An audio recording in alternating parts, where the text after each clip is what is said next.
দর্শক, যেকোনো সাধারণ জিনিস থেকে অসাধারণ কিছু তৈরিতে চায়নারা বিশ্বের সেরা, এটা আপনাকে মানতে হবে। এই ভিডিওটি পুরোপুরি দেখলে অনেকটা অবাক হয়ে যাবেন। দেখুন, এরা যেটা করছে এগুলো হচ্ছে ধুন্দুল সবজি, যেটা আমরা রান্না করে সবজি হিসেবে খাই। ওই ধুন্দুল সবজিটাকে নিয়ে এসে ভেতরে যে খোসাটা থাকে ওইটা ওরা সুন্দরভাবে পরিষ্কার করে ধুয়ে হ্যাঙ্গারে দিয়ে রোদে শুকাচ্ছে। তারপরে এটা ঘরের মধ্যে রাখা হচ্ছে একটা নির্দিষ্ট ডেটের পর্যন্ত। তারপরে ওই ঘর থেকে বের করে এটা আবারও পরিষ্কারভাবে ধুয়ে ভেতরের যে বীজগুলো আছে সেগুলো ফেলে দিচ্ছে। এবার মাঝখান দিয়ে কেটে এটাকে একটু বড় করা হচ্ছে। কি তৈরি করা হবে একটু পরে আমি সেটা আপনাদেরকে বলছি। এটা সারপ্রাইজ থাকলো আপনাদের সামনে। এই যে দেখুন, এটাকে সুন্দরভাবে পরিষ্কার করে ধুয়ে রোদে রাখছে। তারপর একটা মেশিনে নিয়ে এসে এটাকে মেশিনে দিয়ে সোজা করা হচ্ছে। এবার আপনারা বুঝতে পারবেন কি তৈরি করা হচ্ছে। এটা জুতো তৈরি হবে। দেখুন, একদম সিম্পল একটা জিনিস দিয়ে কি চমৎকার একটা জিনিস তৈরি করছে ওরা। জুতো তৈরি করছে, মানে জুতোর যে তলার অংশ এটাকে তৈরি করছে মেশিনে দিয়ে সেলাই করে হার্ড করলো আর কি। এবার কাপড় নিয়েছে। কাপড় প্রয়োজন, কেন প্রয়োজন এটাও একটু পরে বুঝতে পারবেন। এই কাপড়টা নির্দিষ্ট পরিমাপে নিয়ে এটাকে স্ট্রাকচারে কেটে আর একটা মেশিনে দিয়ে লম্বা লম্বা করে কাটা হচ্ছে। এবার আঠা নিয়েছে।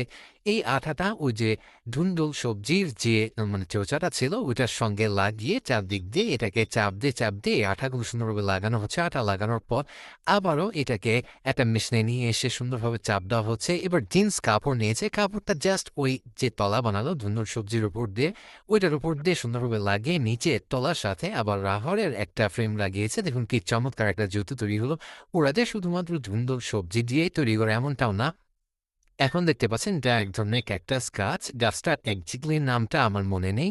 তো দেখুন, এই গাছটাকে নিয়ে এসে গাছের যে লম্বা লম্বা পাতা আছে ওই পাতাকে নিয়ে এসে মেশিনে দিয়ে সুন্দরভাবে পাতের দড়ির মতো তৈরি করা হচ্ছে। এটা যখন হয়ে গেছে এটাকে আবার সুন্দরভাবে পরিষ্কার করে রোদে শুকানো হবে। বাড়ি দিয়ে দিয়ে দেখুন ওই যে ভেজা অংশটাকে শুকানো হচ্ছে। তারপর যখন হয়ে গেছে যে মেশিনে নিয়ে এসে এটাকে আরো একটু ফুরফুরা যেটাকে বলা হয় এটা করা হচ্ছে। এবার বড় লম্বা দড়ি করা হচ্ছে। এই যে দেখতে পাচ্ছেন এইগুলো কিন্তু বিভিন্ন রকম কয়েক রকম ধাপে এগুলো পুরো জুতা তৈরির যে প্রক্রিয়া সেটাকে সম্পন্ন করা হয়। এবার দেখুন দড়ির মতো হয়ে গেছে। এবার এই যে কাটিজ থাকে, বড় বড় কাটিজ, এগুলোতে এই ক্যাকটাস গাছের যে দড়ি বানানো হলো এটাকে কিন্তু জড়া হচ্ছে। এটা দিয়ে আবার মোটা ফিটার মতো দড়ি বানানো হচ্ছে। এই যে দেখতে পাচ্ছেন, এটা দিয়ে তৈরি হবে জুতোর যে তলা। আর এগুলো কিন্তু খুব টেকসই ভালো মানের জুতো তৈরি করছে ওরা, যে কারণে এতটা পরিশ্রম করছে।